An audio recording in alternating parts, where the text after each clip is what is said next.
கன்னிராசிக்கார அன்பர்கள் அனைவருக்கும் எனது அன்பு கலந்த வணக்கங்கள். நான் உங்கள் அஸ்ட்ரோ சின்னதுரை, புளிமிசை கூத்தூர், பெரம்பலூர் மாவட்டம். நிகழும் மங்களகரமான குரோதி வருடம் தமிழ் மாதங்களில் கடைசி மாதம் 12வது மாதம் பங்குனி மாதம் கன்னிராசிக்காரர்களுக்கு எப்படிப்பட்ட கிரக நிலைகள் இருக்கிறது, அதனால் என்ன பலன்கள் ஏற்படும் என்பதை பற்றி இந்த காணொலியிலே பார்ப்போம். இதுபோன்று தொடர்ந்து தமிழ் மாத ராசி பலன்களை தெரிந்து கொள்ளவும், ஜோதிட தகவல்களை தெரிந்து கொள்ளவும் நமது சேனல் அஸ்ட்ரோ சின்னதுரையை சப்ஸ்கிரைப் செய்து கொள்ளுங்கள், லைக் பண்ணுங்க, நண்பர்களுக்கு ஷேர் பண்ணுங்க. அதாவது சூரியன் மீன ராசியில சஞ்சரிக்கக்கூடிய காலம் தான் இந்த பங்குனி மாசம். இந்த பங்குனி மாசம் உபய மாசமா இருக்கிறதுனால வீடு சம்பந்தமான எந்த வேலையும் செய்யக்கூடாது. அதாவது கிரக ஆரம்பம், கிரக பிரவேசம், வாசல் கால் வைக்கிறது, இந்த மாதிரியான வீடு சம்பந்தமான எந்த வேலைகளும் இந்த மாசம் பங்குனி மாசம் செய்யக்கூடாது. பங்குனி மாசம் 16ஆம் தேதி யுகாதி, தெலுங்கு வருட பிறப்பு. அன்றைய தினம் புதுசா அடுத்த வருஷத்துடைய இந்த பங்குனி மாசத்தோட இந்த வருஷம் குரோதி வருஷம் முடியுது இல்லையா, அடுத்தது விஸ்வாவச வருடம் சித்திரை மாதம் பிறக்குது இல்லையா. இப்போ அந்த வருஷத்துடைய பஞ்சாங்கத்தை வாங்கி பூஜை பண்ணி அன்றைய தினத்திலிருந்து பஞ்சாங்கம் படிக்க ஆரம்பிக்கலாம். அதுதான் பங்குனி மாதம் 16ஆம் தேதி யுகாதியில் பஞ்சாங்கம் வாங்கி அதுக்கு பூஜை செய்து அந்த பஞ்சாங்கத்தை படிக்க ஆரம்பிக்கலாம். அதாவது யுகாதியிலிருந்தே. அடுத்ததாக பார்த்தீங்கன்னா பங்குனி மாதம் 23ஆம் தேதி ராம நவமி. குறைஞ்சபட்சம் 108 தடவையாவது ராம நாமம் சொல்வது அன்றைய தினம் சிறப்பு. சொல்லும் பொழுது ராமநாமம் அன்றைய தினம் சொல்லும் பொழுது நம்மளுடைய சகல பாவங்களும் தோஷங்களும் விளக்கப்படுகிறது. பத்தாவதுக்கு எப்பவுமே ராமநாமம் சொல்லும் இடத்தில் ஆஞ்சநேயர் அங்கே இருப்பார். ஆஞ்சநேயர் அங்கே இருந்தால் சனியோட பாதிப்பு அங்கே இருக்காது. அப்போ ராமநாமம் சொல்வது சிறப்பு. ராமநவமி அன்று பங்குனி மாதம் 23ஆம் தேதி அன்று. பங்குனி மாதம் 28ஆம் தேதி பங்குனி உத்திரம். முக்கியமாக பார்த்தீங்கன்னா தெய்வங்களுடைய திருமணம் எல்லாமே பங்குனி உத்திரத்தன்று தான் நடந்திருக்கும். அன்றைய தினம் ஒரு விரதம் இருந்து முருகப்பெருமானை வழிபாடு செய்ய வேண்டும். முருகப்பெருமானை வழிபாடு செய்யும் பொழுது திருமண தடைகள் விலகும், சுபகாரிய தடைகள் எல்லாம் விலகி வாழ்வில் வெற்றி வசந்தமும் கூடும். ஆக இப்படிப்பட்ட சிறப்பு வாய்ந்த இந்த பங்குனி மாதத்திலே கன்னிராசிக்காரர்களுக்கு முதல்ல இந்த மாதம் பங்குனி மாதம் 15ஆம் தேதி மார்ச் 29 சனி பெயர்ச்சி இருக்கு. கன்னிராசிக்காரர்களுக்கு 6ஆம் இடத்துல இருந்து 7ஆம் இடத்துக்கு போவார். 7ஆம் இடங்கிறது என்ன, கண்டக சனின்னு சொல்லுவாங்க. 7ஆம் இடத்து சனியை கண்டக சனி. இந்த கண்டக சனியை பார்த்தீங்கன்னா கேரளாக்காரங்க தான் அதிகமாக பயப்படுவாங்க. கண்டக சனி கொண்டே போகும் அப்படின்னு சொல்லுவாங்க. அப்படியேப்பட்ட சனி இந்த மாதம் உங்கள் ராசிக்கு 7ஆம் இடத்து கண்டக சனி ஆரம்பிக்குது.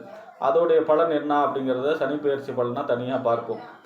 அடுத்ததாக பார்த்தீங்கன்னா உங்கள் ராசிநாதன் புதன் உங்கள் ராசிக்கும் 10ஆம் இடத்துக்கு அதிபதி. தொழில், புகழ், அந்தஸ்து, கௌரவம் இதெல்லாம் சொல்லக்கூடிய இடத்துக்கு அதிபதி. 1க்கும் 10க்கும் உடையவர் புதன். புதன் உங்கள் ராசிக்கு 7ஆம் இடத்துல சஞ்சரிக்கிறார். 7ஆம் இடங்கிறது என்ன, கணவன் மனைவி ஸ்தானம், நண்பர்கள் ஸ்தானம், கூட்டு தொழில் ஸ்தானம், சமூகம், வாடிக்கையாளர்கள்லாம் சொல்லக்கூடிய இடம். 7ஆம் இடத்துல உங்கள் ராசிநாதன் நீச்சபங்க ராஜயோகமாகவும் செயல்படுவார். அங்கே சுக்கிரன் உச்சமாக இருப்பார். 10ஆவதுக்கு பங்குனி மாதம் 1ஆம் தேதியிலிருந்து பங்குனி மாதம் 24ஆம் தேதி நீச்ச வக்கரம் ஆவார். அதாவது ஒரு கிரகம் உச்சமாய் வக்கரமானா நீச்ச பலனை செய்யும், நீச்சமாய் வக்கரமானா உச்ச பலனை செய்யும். இப்போ உங்கள் ராசிநாதன் உச்சம் ஒன்று நீச்சபங்க ராஜயோகம், அப்படி இல்லைன்னா அடுத்த பலம் நீசவக்கரம், இப்படி முழுமையான பலத்தோடு சஞ்சரிக்கிறார். அப்போ ராசிநாதன் 7ல் சஞ்சரிக்கிறார்னா திருமணம் சம்பந்தமான முயற்சிகள் எல்லாம் கைகூடும். வாழ்க்கை துணை வழி அனுகூலங்கள், ஆதாயங்கள் கிடைக்கும். நண்பர்கள் வழி அனுகூலங்கள், ஆதாயங்கள் கிடைக்கக்கூடிய அமைப்பு. அதே போல் பார்த்தீங்கன்னா திருமணம், காதல் ஏற்படக்கூடிய அமைப்பு, காதல் திருமணம் ஏற்படக்கூடிய அமைப்பு, இதெல்லாமே சிறப்பாக இருக்கிறது. அதே போல் பார்த்தீங்கன்னா 7ஆம் இடம் கூட்டுத்தொழில், புதிய தொழில் தொடங்கக்கூடிய அமைப்பு அல்லது கூட்டு தொழிலே லாபம் பெறக்கூடிய அமைப்பு, பெரிய மனிதர்களுடைய அறிமுகம் ஏற்படக்கூடிய அமைப்பு. 10ஆம் இடத்து அதிபதியும் அவர் தானே. 10ஆம் இடத்து அதிபதி 10ஆம் இடம்ங்கிற தொழில், 7ஆம் இடம் கூட்டு தொழில். அப்போ தொழில் சம்பந்தமான வளர்ச்சி அல்லது தொழிலை விரிவுபடுத்துதல், தொழிலில் புதிய கிளை ஏற்படுத்தக்கூடிய அமைப்பு, இந்த மாதிரியான அமைப்பெல்லாம் சிறப்பாக இருக்கிறது. புகழ், அந்தஸ்து, கௌரவம் எல்லாம் உயரக்கூடிய அமைப்பாக இருக்கிறது. திருமணம் அதாவது 7ஆம் இடம் வலுவடைஞ்சாலே திருமணம் கைகூடும். எவ்வளோ பெரிய தோஷம் ஜாதகத்தில் இருந்தாலும் திருமணம் கைகூடக்கூடிய அமைப்பு இந்த மாதம் மிக சிறப்பாக இருக்கிறது. அடுத்ததாக பார்த்தீங்கன்னா உங்கள் ராசிக்கு 2ஆம் இடம் வாக்கு, தனம், குடும்பம், வருமானம் அப்படின்னு சொல்லக்கூடிய 2ஆம் இடத்திற்கும் 9ஆம் இடம் என்று சொல்லக்கூடிய தந்தை ஸ்தானம், பாக்கியஸ்தானம், தொலைதூர பயணம், 9ஆம் இடம் உயர்கல்வி ஸ்தானம். இந்த 2க்கும் 9 கூடியவர் யார் அப்படின்னா சுக்கிரன் உங்கள் ராசிக்கு 7ஆம் இடத்துல சஞ்சரிக்கிறார். உச்சமாகி வக்கரமாகி சஞ்சரிக்கிறார் இந்த மாதம் முழுவதுமே. பொதுவாக என்ன சொல்லுவோம், ஒரு கிரகம் நீச்சமாய் வக்கரமான உச்ச பலனை செய்யும், உச்சமாய் வக்கரமான நீச்ச பலனை செய்யும். அப்போ சுக்கிரனுடைய பலன் குறைவுபடுகிறது. பொதுவாக 7ஆம் இடத்துல சுக்கிரன் இருக்கிறது நன்மை. அதுவும் 2ஆம் இடத்து அதிபதி 7ல் இருக்கார். அதோட 9ஆம் இடத்து அதிபதி 7ல் இருக்கார். திருமணம் கண்டிப்பாக மறுபடியும் திருமண சம்பந்தமான நன்மைகளை கூடுது. அப்போ மறுபடியும் திருமணம் சம்பந்தமான முயற்சிகள் அனைத்தும் கைகூடும். குழந்தை பிறப்பு இருக்கிறது, கரு உண்டாகக்கூடிய அமைப்பு. அதே போல் பார்த்தீங்கன்னா குடும்பத்திலே மகிழ்ச்சி, குடும்பத்திலே சுப நிகழ்ச்சிகள் நடக்கக்கூடிய அமைப்பு, குடும்பத்திலே வருமானம் பெறக்கூடிய அமைப்பு, அதாவது குடும்பத்துடன் சேர்ந்து சுற்றுலா செல்லக்கூடிய அமைப்பு. 9ஆம் இடத்து அதிபதி 7ல் இருக்காருன்னா தந்தை வழி அனுகூலங்கள், ஆதாயங்களை பெறக்கூடிய அமைப்பு, தொலைதூர பயணம் பெறக்கூடிய அமைப்பு, இல்லைன்னா வெளிநாடு சம்பந்தமாக பாஸ்போர்ட், விசா இந்த மாதிரியான முயற்சிகள் அனைத்தும் சக்ஸஸ் ஆகக்கூடிய அமைப்பு இருக்கிறது. சுக்கிரனுக்கு நீங்கள் என்னன்னா இந்த மாதம் வக்கரமாக இருக்கார்ல, உச்சமாகி வக்கரமாக இருக்கார் இல்லையா, இந்த மாதம் முழுவதுமே வெள்ளிக்கிழமையில் பெருமாள் கோயிலில் தாயார் சன்னதியில் நெய் விளக்கு ஏற்றி மல்லிகைப்பூ சாற்றி வழிபாடு செய்யும் பொழுது பொருளாதார சம்பந்தமான வளர்ச்சி பெறும். ஏன்னா அவர் தான் வாக்கு, தனம், குடும்பம், வருமானம் 2ஆம் இடத்துக்கு அதிபதி இல்லையா. அப்போ பொருளாதாரம் சம்பந்தமான வளர்ச்சி இருக்கும், கொடுக்கல் வாங்கல் சிறப்பாக இருக்கும், கேட்ட இடத்துல கடன் கிடைக்கும், அல்லது உங்களுடைய கொடுத்த கடன் வந்து திருப்பி வந்து சேரக்கூடிய அமைப்பு. இந்த மாதிரியான கொடுக்கல் வாங்கல், பணம் சம்பந்தமான வளர்ச்சி இருக்கும். இந்த மாதம் முழுவதுமே வெள்ளிக்கிழமை மகாலட்சுமிக்கு பெருமாள் கோயிலில் தாயார் சன்னதியில் விளக்கு போட்டு வழிபாடு செய்யணும், நெய் விளக்கேற்று. அடுத்ததாக பார்த்தீங்கன்னா உங்கள் ராசிக்கு 3ஆம் இடம், அதாவது இளைய சகோதர ஸ்தானம். 3ஆம் இடம் என்பது தைரியஸ்தானம், வீரியஸ்தானம், ஒப்பந்தம், கையெழுத்து ஸ்தானம், கீர்த்தி ஸ்தானம். இந்த 3க்கும் 8ஆம் இடம் என்று சொல்லக்கூடிய மறைவு ஸ்தானத்துக்கு, ஆயுள் ஸ்தானத்துக்கு அதிபதி யார் அப்படின்னா செவ்வாய் உங்கள் ராசிக்கு 10ஆம் இடத்துல செஞ்சிருக்கிறார். எத்தனாம் தேதி வரைக்கும்னா 19ஆம் தேதி வரைக்கும் செஞ்சிருக்கிறார். 10ஆம் இடத்துல செவ்வாய் இருக்கார் அப்படின்னா தசம அங்காரகா அப்படின்னு சொல்லுவாங்க. அதாவது திக்பலம் அடைந்த செவ்வாய், மிக வலுவான செவ்வாய். 3ஆம் இடங்கிறது நம்ம ஃபஸ்ட்டு எடுக்கக்கூடிய முயற்சி. 10ஆம் இடத்துல செவ்வாய் திக்பலத்தோடு இருக்காருன்னா நம்ம ஃபஸ்ட்டு எடுக்கக்கூடிய முயற்சி வந்து சக்ஸஸ்ஃபுல் ஆகும். எடுத்த உடனே காரிய தடை இல்லாமல் அனைத்தும் நன்மையாக நடக்கும், அதுதான் அதோடைய அர்த்தம்.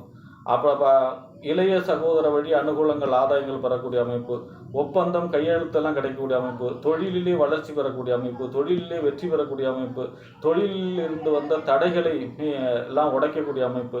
ஏன்னா 10ல் செவ்வாய் வலுவாக இருக்கார் இல்லையா, 3ஆம் இடத்து அதிபதி, வெற்றி ஸ்தானத்து அதிபதி.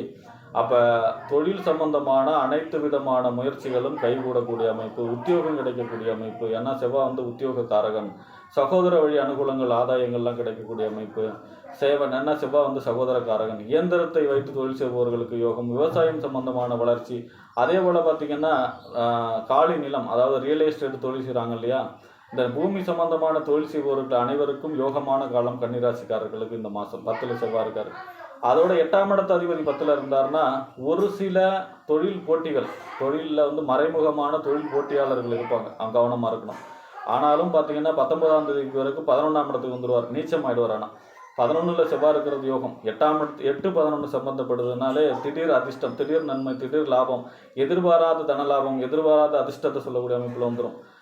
8ஆம் இடத்து அதிபதி 11 இருக்கார். ஏன்னா 11ஆம் இடத்துல எந்த ஒரு கிரகம் தீமை செய்யாது, நன்மை செய்யும். அப்போ 8ஆம் இடத்து அதிபதி, 8ஆம் இடங்கிறது என்ன, எதிர்பாராத நன்மை, எதிர்பாராத நஷ்டம். அப்போ எதிர்பாராத லாபத்தை சொல்லக்கூடிய அமைப்பில் வந்துடும் 19ஆம் தேதிக்கு பிறகு.